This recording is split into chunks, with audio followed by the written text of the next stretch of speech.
तो इस चैप्टर को हम स्टार्ट करेंगे रिप्रोडक्शन की डेफिनेशन से। How can you define reproduction? ये एक ऐसी प्रोसेस है जिसमें एक पेरेंट ऑर्गेनिज्म बर्थ देता है नए इंडिविजुअल्स को, नए ऑर्गेनिजम्स को। और ऑफ कोर्स जो नए ऑर्गेनिजम्स होते हैं वो कैसे होते हैं?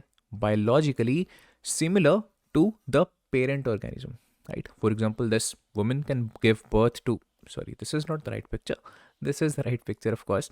This man and the woman, they can give birth to this baby which is biologically similar. Why we are saying biologically similar? Because उनकी species similar है, right? This is human being, this woman is also a human, and this baby, this is also a human. Okay, that's why we are saying biologically similar. This woman and the dog, they are biologically, you can say, unsimilar or something like that, maybe. They are not biologically similar. Okay, so this is the definition of reproduction. Now, this reproduction is one of the most important characteristic of the living being, right? Why? Basically, there are three reasons. The first reason is reproduction किस चीज़ में help करती है? In maintaining the continuity of the species. That means वो species काफ़ी लंबे time तक अर्थ पर रहे, इस चीज़ को वो इंश्योर करती है. And it minimises the risk of extinction of species, right? For example यहाँ पे मैंने एक डायनासोर का फॉसिल शो किया हुआ है. Now we know due to some catastrophic events जो डायनासोर्स हैं, राइट, वो अब नहीं पाए जाते हैं, राइट? बट लेट्स सपोज किसी भी तरह से अगर कुछ एक डायनासोर्स, राइट, उनकी चाहे कह लो जितने भी डायनासोर्स पहले प्रेजेंट थे उनकी सिर्फ 5 to 10% पॉपुलेशन भी किसी तरह से अगर बच जाती, और वो भी अगर किसी तरह से सक्सेसफुल हो जाते रिप्रोडक्शन करने में फर्दर, देन क्या होता? क्या डायनासोर्स एक्सटिंक्ट होते? The answer is no, right? In such a scenario अभी भी हो सकता है डायनासोर्स पाए जाते, राइट?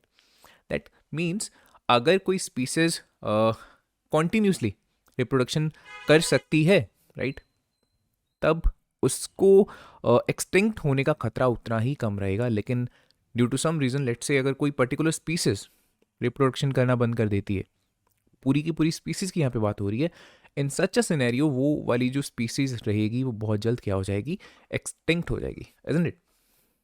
दूसरा रीज़न जिसकी वजह से रिप्रोडक्शन बहुत ज़रूरी करेक्टरिस्टिक है इज़ दैट ये किसी भी स्पीसीज़ की जो पॉपुलेशन होती है उसको बढ़ाने में हेल्प करती है. For example you can clearly सी इस पूरे वर्ल्ड में जितने भी ह्यूमन बींग्स हैं उनकी पॉपुलेशन का एक डाटा है.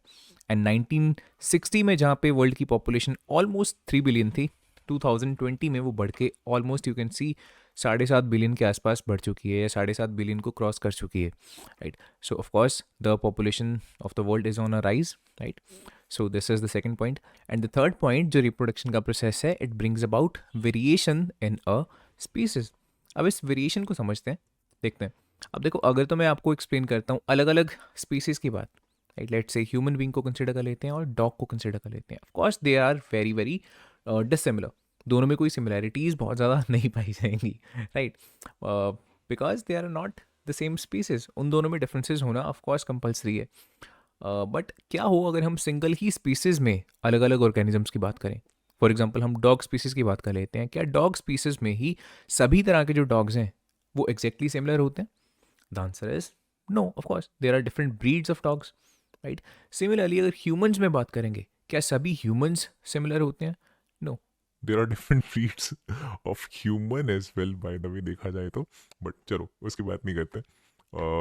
अगर ह्यूमंस की भी बात करेंगे, बहुत सारे डिफरेंसेस होते हैं एक ह्यूमन बीइंग में और दूसरे ह्यूमन बीइंग में, राइट? इन्हीं डिफरेंसेस को ही हम क्या बोलते हैं? Basically in short, variation.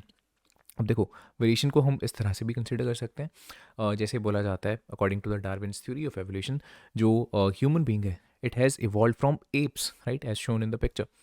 Now of course this ape is very much dissimilar from this modern man, right? The only reason कि जिसकी वजह से इन दोनों में बहुत सारे differences और you can say बहुत सारी variations आई हैं is due to the process of reproduction only, right? Specifically हम बात करेंगे इस वीडियो के later on part में जो sexual reproduction होती है उसकी वजह से जो ये variation होती है आती है, right? And it causes evolution. Okay, so these are 3 points जो आपको याद करने हैं. इन तीनों की वजह से जो रिप्रोडक्शन है इसको एक बहुत ज़रूरी इंपॉर्टेंट करेक्टरिस्टिक माना गया है, ठीक है? जो ये रिप्रोडक्शन का प्रोसेस है इसको हम दो कैटेगरीज में डिवाइड कर सकते हैं basically. First of all it is sexual reproduction and secondly asexual reproduction. In the sexual reproduction as shown in the figure, offsprings arise from two parents of different sexes. दो parents का involve होना इसमें लाजमी है, right. In the asexual reproduction on the other hand, only a single parent is required to produce new babies, right. So that is the major difference between sexual and asexual reproduction. Sexual reproduction में दो parents होने चाहिए compulsory, right, and they both must be of different sexes. That means one must be male, another one must be female. And in the asexual reproduction ऐसा है ही नहीं कि आपको एक मेल चाहिए होगा एक फीमेल चाहिए होगा. ओनली वन ऑर्गेनिज्म आपको रिक्वायर्ड है. फॉर एग्जाम्पल यहाँ पे मैंने अमीबा को शो किया हुआ है. A single organism can give birth to its offsprings. Clear. Now detail में पढ़ते हैं. पहले first of all asexual reproduction क्या है. The first line that is which I have already explained you, right. Simple explanation है उसकी. इसमें single parent involve होगा. डेफिनेशन इसकी प्रॉपर देखो ये है. अगर डिफाइन करने को बोला जाएगा सिंपली आप ऐसे लिखोगे तो वो इतना इफेक्टिव नहीं लगेगा, राइट. किस तरह से आप इसको डिफाइन करोगे. It is the production of new organisms from a single parent and specifically इस चीज़ को आपको एड ऑन करना है without the involvement of sex cells या फिर गैमेट्स, राइट. आप सेक्स सेल्स यूज़ करो चाहे गैमेट्स यूज़ करो एक ही बात है. But you must know that दोनों जो वर्ड्स हैं वो एक ही चीज़ के लिए यूज़ किए जाते हैं, right. So that is called asexual reproduction. That means इसमें सेक्स सेल्स इन्वॉल्व नहीं होते हैं, गैमेट्स इन्वॉल्व नहीं होते हैं. ऐसी रिप्रोडक्शन की प्रोसेस को क्या बोला जाएगा. asexual reproduction. ओके. एग्जाम्पल की अगर बात करेंगे so these are the examples. asexual reproduction take place in the unicellular micro organisms. और कुछ मल्टी सेलुलर प्लांट्स भी हैं जैसे कि ब्रायोफाइलम एंड द रोज. इनमें किस टाइप की रिप्रोडक्शन देखने को मिलती है. asexual reproduction. Now this is the sexual reproduction जिसमें दो पेरेंट्स इन्वॉल्व हैं. Both have different sexes. One is the male another one is the female. And of course major difference क्या आएगा. यहाँ पे जो गैमेट्स हैं वो इन्वॉल्व होंगे. Gametes are involved. what are the gametes. Gametes are the sex cells, right. asexual reproduction में हमने बोला था यहाँ पे इन्वॉल्वमेंट नहीं होती है without the involvement of the sex cells. यहाँ पे sex cells are involved, right. और यहीं से इसकी डेफिनेशन बनेगी the production of a new organisms from two parents. दो पेरेंट्स यहाँ पे इन्वॉल्व हैं एंड बाई मेकिंग यहाँ पे क्या आएगा sorry by making the use of the sex cells और the gametes. That is called the sexual reproduction. ठीक है. अब कौन से सेक्स सेल्स होंगे. This is the male sex cell which is the sperm. Male sex cell भी बोल सकते हैं इसको और you can say male gamete, right. Similarly the female sex cell और the female gamete that is the ova, right. इसको generally egg या eggs in the plural भी बोला जाता है. Okay. And when this sperm fuses into this egg और I can say जब ये स्पर्म इस एग को या फिर इस ओवा को क्या करता है फर्टिलाइज करता है, राइट. उसमें फ्यूज होके देन बनता है एक प्यारा सा बेबी. ओके. सेक्सुअल रिप्रोडक्शन के बारे में this is the simple explanation already पढ़ चुके हैं. This is the definition already आपको एक्सप्लेन कर चुका हूँ, right. It is the process in which two organism from two parents and they make use of the sex cells या फिर gametes. Such a kind of reproduction is called the sexual reproduction. In the sexual reproduction male और जो female gametes होते हैं वो क्या करते हैं एक दूसरे के साथ जुड़ते हैं. They fuse together to produce a new cell that is called the zygote. For example यहाँ पे इस पिक्चर में मैंने जो ये वाली डेमोन्स्ट्रेशन यहाँ पे शो करी हुई है this is the zygote and this zygote then develops and grows into a baby. Clear. So this is the diagrammatical explanation and this is the verbal explanation of the sexual reproduction. अब ये बहुत ज़रूरी topic है. Difference between the sexual and asexual reproduction exam में कई बार पूछ लिया जाता है. ओके. सो देखते हैं. First point asexual reproduction is uniparental. Uniparental of course means एक ही पेरेंट इसमें इन्वॉल्व है. इसको एसएच भी लिख सकते हो कि इसमें एक पेरेंट की रिक्वायरमेंट होगी, है ना. Sexual reproduction is biparental. By जो ये वर्ड है जैसे बाइसिकल में यूज होता है, right. It means two. So इसमें दो पेरेंट्स इन्वॉल्व हैं. अब सीधा ऐसे भी लिखोगे तो भी चलेगा. अदरवाइज प्रॉपरली जैसे आप लिख सकते हो कि in the asexual reproduction only one parent is involve और only one parent is requirement. यहाँ पे two parents of different sexes they are involve. Okay. Then asexual में हमने क्या देखा था. Gametes are not produced. Okay. Produce भी नहीं होते हैं और फर्दर उनकी रिक्वायरमेंट भी नहीं है. That's Y.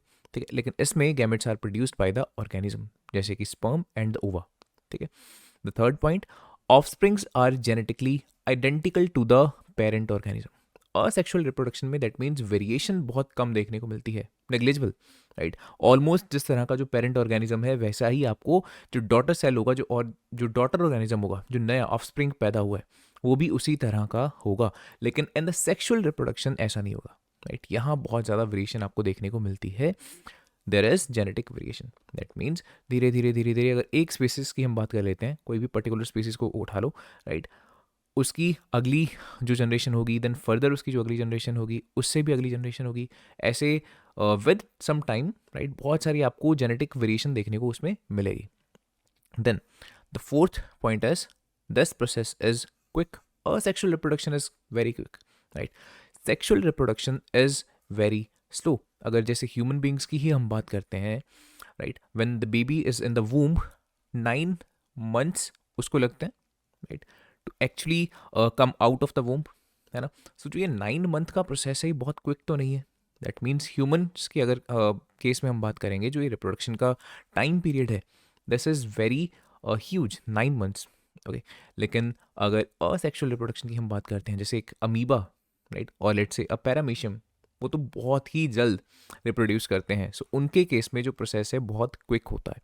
Then the fifth point, asexual reproduction में बहुत कम एनर्जी की रिक्वायरमेंट है, बहुत ही कम रिसोर्सेज चाहिए होते हैं, ऑलमोस्ट इतनी कम एनर्जी और इतने कम रिसोर्सेज जितने आपको इस चैनल को सब्सक्राइब करने के लिए चाहिए, right. Then the fifth point, sexual reproduction में ज़्यादा एनर्जी और ज़्यादा रिसोर्सेज की रिक्वायरमेंट होती है। Of course you can clearly see a mother carries a baby in her womb for 9 months, और उस पीरियड में उसको बहुत एनर्जी और बहुत रिसोर्सेज की रिक्वायरमेंट रहेगी, राइट। अगर उसको एनर्जी ना मिले, फूड ना मिले प्रॉपर, देन जो बेबी होगा वो भी लेट्स से एक हेल्दी बेबी नहीं होगा, है ना। सो इट मेक सेंस कि ये बहुत ज़्यादा एनर्जी इंटेंसिव है, right. On the other hand, जो असेक्सुअल रिप्रोडक्शन की बात कर लें या इस चैनल को सब्सक्राइब करना, वो बहुत एनर्जी एफिशिएंट प्रोसेसेस हैं, ठीक है। देन जो लास्ट पॉइंट है, असेक्सुअल रिप्रोडक्शन की एग्जांपल बैक्टीरिया में होता है, यीस्ट में होता है, अमीबा बोल सकते हो, पैरामीशियम बोल सकते हो, राइट, इग्लिना बोल सकते हो। Sexual reproduction flowering plants, humans, dogs, cats and fish, बहुत सारी और भी एग्जांपल्स आप यहाँ पे लिख सकते हो। अब ये है सेक्सुअल रिप्रोडक्शन जिसमें 2 पेरेंट्स इन्वॉल्व हैं, right. One is the male, another one is the female, which we have already discussed. इसमें डिस्कस करने वाली बात नहीं है। अब तक जो हमने पढ़ा वो था बेसिक पार्ट, राइट। अब यहाँ से ये चैनल बोल रहा हूँ, चैप्टर 2 पार्ट्स में डिवाइड हो जाता है। First one is the asexual reproduction, और बाद में आएगा सेक्सुअल रिप्रोडक्शन, ठीक है। असेक्सुअल रिप्रोडक्शन की अब फर्दर ये 6 टाइप्स हैं, जिसके बारे में बहुत ही अच्छे से, बहुत ही प्यारे वे में मैंने एक्सप्लेन किया है आपको, इलस्ट्रेटेड वे में, अगली वीडियो में, राइट। सो वो आपको ज़रूर देखना है, और उसके बाद अगली जो वीडियोज़ आएंगी उसमें हम डिटेल में बात करेंगे अबाउट द सेक्सुअल रिप्रोडक्शन। सो अगर आपको ये वीडियो अच्छी लगी हो, अपने दोस्तों के साथ शेयर ज़रूर करना, इस वीडियो को लाइक ज़रूर करना, and yes, if you are new to this channel, इस चैनल को सब्सक्राइब करना मत भूलना। Thanks for watching.